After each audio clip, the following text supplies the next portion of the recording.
श्री विष्णु मम हृदय में प्रेरणा करने वाले नाथ, बोलू महत्तम। कार्तिक रखो सिर पर हाथ, राधे राधे मित्रों। आज का दिन आप सभी के लिए शुभ हो। आज शुरू करते हैं कार्तिक मास कथा का अध्याय 19।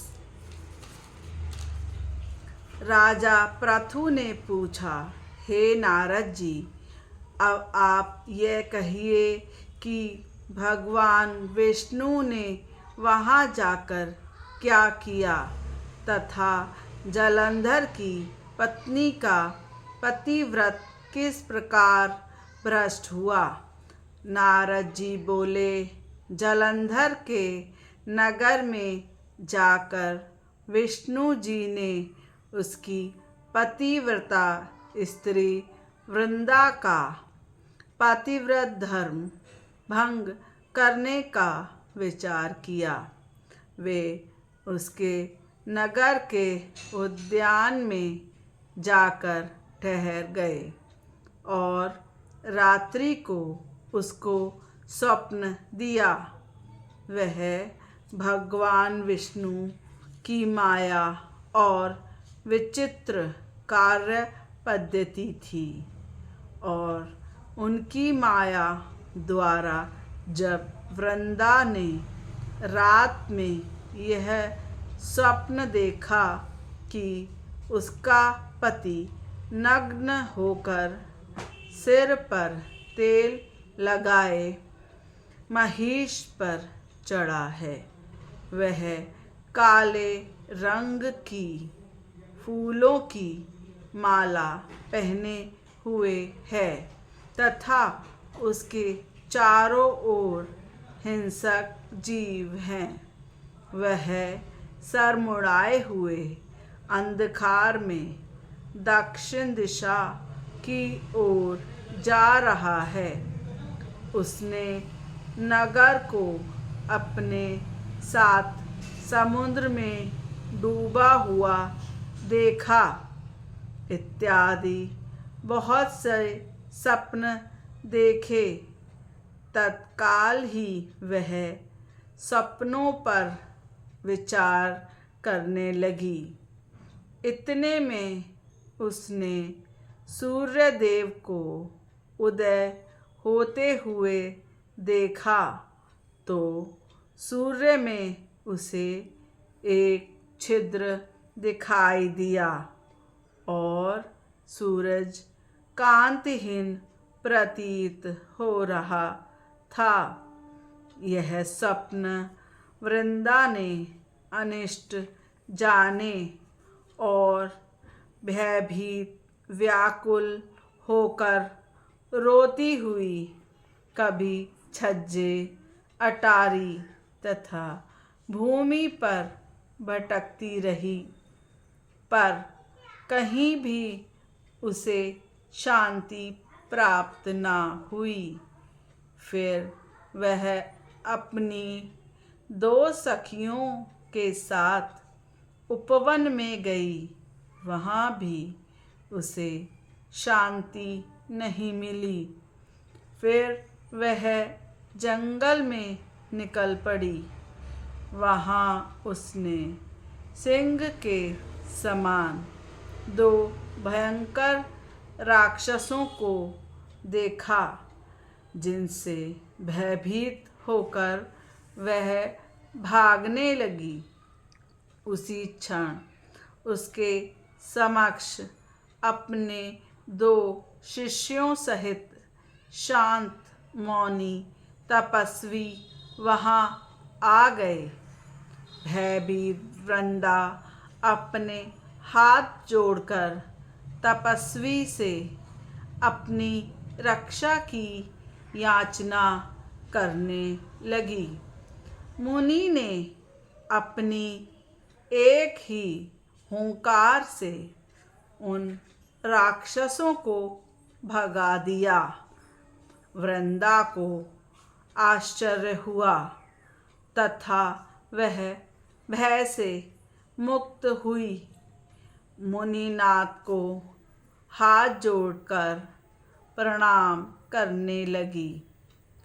फिर उसने मुनि से अपने पति के संबंध में कुशल क्षेम का प्रश्न किया।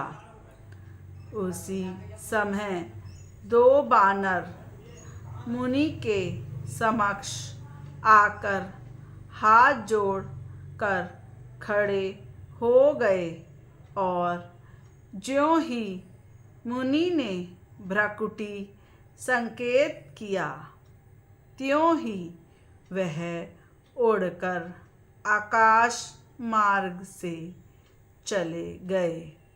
फिर जालंधर का सिर और धड़ लेकर मुनि के आगे आ गए।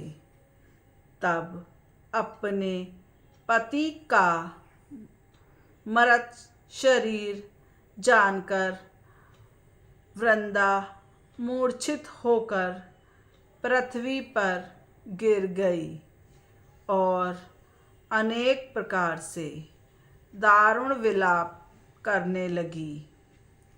तत्पश्चात उस मुनि ने कहा, हे कृपानिधि, आप मेरे पति को जीवित कर दीजिए। पतिव्रता दैत्यराज पत्नी ऐसा कहकर दुखी श्वासों को छोड़ते हुए मुनि के चरणों में गिरकर विलाप करने लगी और अपने पति को जीवित करने के लिए गुहार करने लगी।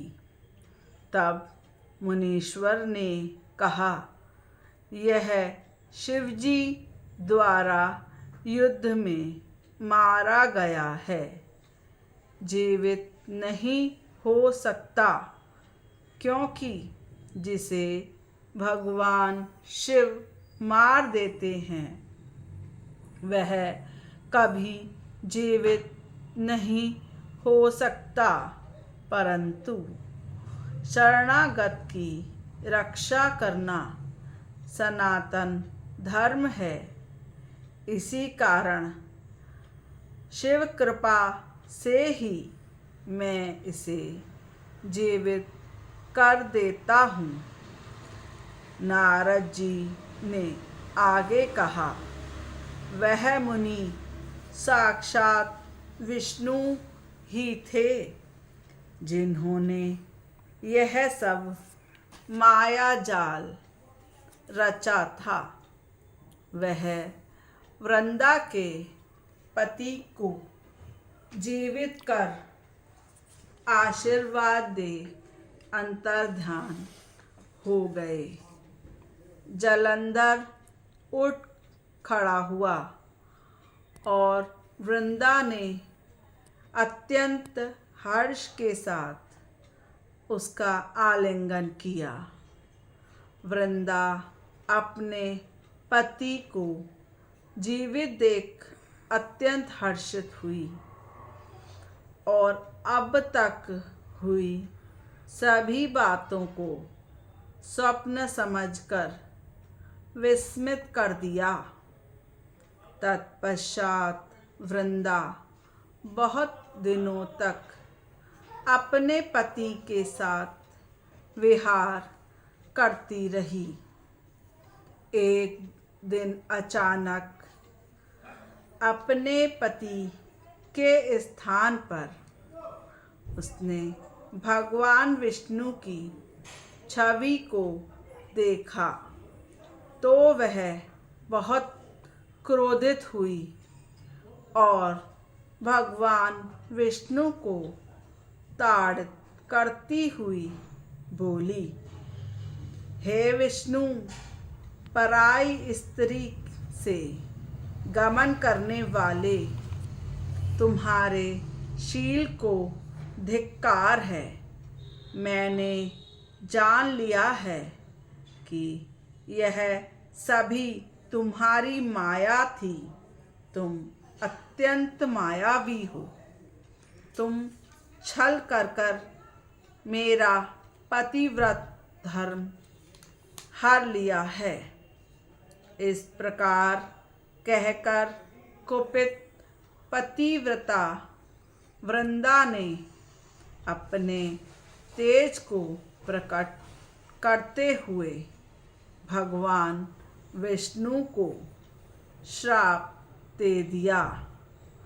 उसने कहा, तुमने अपनी माया से मुझे छला है, अतः माया से जो 2 राक्षस तुमने मुझे दिखाए थे, वही दोनों राक्षस भविष्य में तुम्हारी स्त्री का हरण कर लेंगे। सर्वेश्वर जो तुम्हारा शिष्य बना है, वह ही तुम्हारा साथी रहेगा।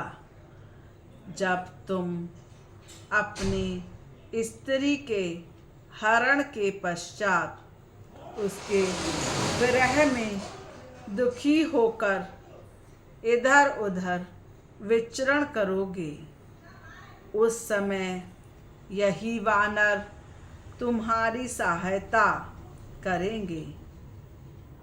ऐसा कहती हुई, विलाप करती हुई पतिव्रता वृंदा अग्नि में प्रवेश कर गई। ब्रह्मा आदि सभी देवता आकाश से यह सब कुछ देख रहे थे। पातिव्रत के प्रभाव से वृंदा ने मुक्ति प्राप्त की। जय जय श्री राधे। राधे राधे। अगर आपको कहानी में आनंद आया तो प्लीज़ कहानी को लाइक और सब्सक्राइब ज़रूर करें। राधे राधे।